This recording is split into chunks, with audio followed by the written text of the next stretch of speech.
বাহিরের রেস্টুরেন্টগুলোতে যখন আমরা ভর্তা ভাত খেতে যাই তখন আমাদেরকে তেলাপিয়া মাছ আর ইলিশ মাছ ফ্রাইটা দিয়ে থাকে। আর এই তেলাপিয়া মাছ আর ইলিশ মাছ ফ্রাইটা কিন্তু ভর্তা ভাতের সাথে খুবই একটা ইউনিক আইটেম আর জনপ্রিয় আইটেম।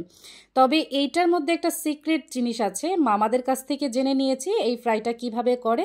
তাহলে আজকে আপনাদের সাথে আমি সেই রেসিপিটাই শেয়ার করছি, আশা করি পুরো ভিডিওটার সাথে থাকবে। এখানে আমি মাঝারি সাইজের কয়েকটা তেলাপিয়া মাছ নিয়েছি এবং একটা ছুরির সাহায্যে আমি মাঝখানে চিড়ে দিচ্ছি। আসলে মশলাটা যেন পুরো গায়ে ঢুকে যায় সেই জন্য আমি কিন্তু মাঝখানে একটু চিড়ে দিয়েছি। আর এই যে স্পেশাল মশলাটা তৈরি করে নিব, এখানে আমি প্রায় 2 টেবিল চামচ ধনিয়া গুঁড়া দিয়েছি, আর লাল মরিচের গুঁড়া আমি এখানে 2 টেবিল চামচ দিয়ে দিলাম, হলুদের গুঁড়া প্রায় 1 টেবিল চামচের মতো দিয়ে দিয়েছি, আর এখানে জিরার গুঁড়া দিয়ে দিলাম 1/2 টেবিল চামচের মতো।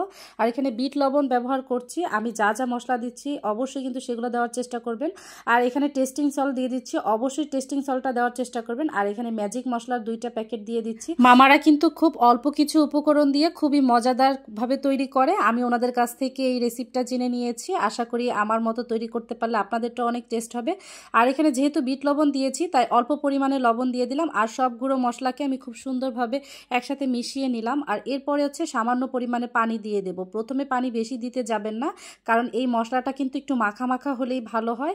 তারপরে আরও একটু পানি দিয়ে আমি সুন্দর করে যেরকম বাটা মশলাগুলো হয় ঠিক ওই রকমভাবে আমি মশলাটাকে করে নিলাম। আর এরপরে যে মাছগুলো রেখেছিলাম সেই মাছগুলোর উপরে সবগুলো মশলা আমি খুব সুন্দরভাবে দিয়ে দিয়েছি। আর এরপরে আমি হাত দিয়ে সুন্দর করে মাখিয়ে নেব। আর এই মাখানোটা কিন্তু আপনাকে একটু সময় নিয়ে মাখাতে হবে, কারণ প্রত্যেকটা মাছের গায়ে যেন খুব সুন্দরভাবে মশলাটা ঢুকে যায়। আর এই মাছের মাথা আছে, মাছের মাথা এবং মাছের যেই চারপাশ গায়ের অংশ, এইখানে আপনার আঙ্গুল দিয়ে দিয়ে খুব সুন্দরভাবে সম্পূর্ণ মশলাটাকে খুব সুন্দরভাবে দিয়ে দিতে হবে। আর এগুলো সব মশলা মাখানো হয়ে গেলে আমি প্রায় 20 থেকে 30 মিনিটের জন্য মেরিনেট করে রেখে দেব। আর অবশ্যই মেরিনেট করে রাখবেন, যতক্ষণ আপনি মেরিনেট করে রাখবেন ততই কিন্তু আপনার মশলাটা ভিতরে ঢুকবে আর ফ্রাইটা কিন্তু অনেক টেস্টি হবে। আর এই ফ্রাইটা করার জন্য আমি কিন্তু কোনো সয়াবিন তেল ব্যবহার করছি না, আমি সম্পূর্ণ সরিষার তেলে করছি আর ডুবো সরিষার তেলে করছি। অবশ্যই ডুবো তেলে ফ্রাইটা করে নেবেন।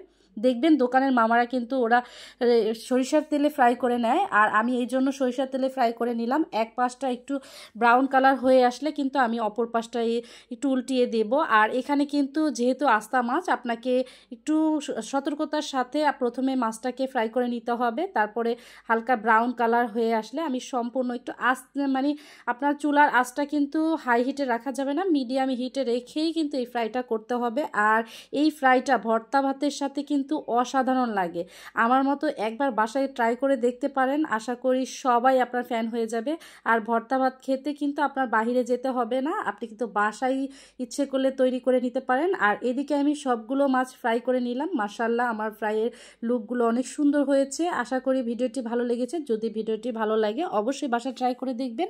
আসসালামু আলাইকুম, আজ এই পর্যন্তই।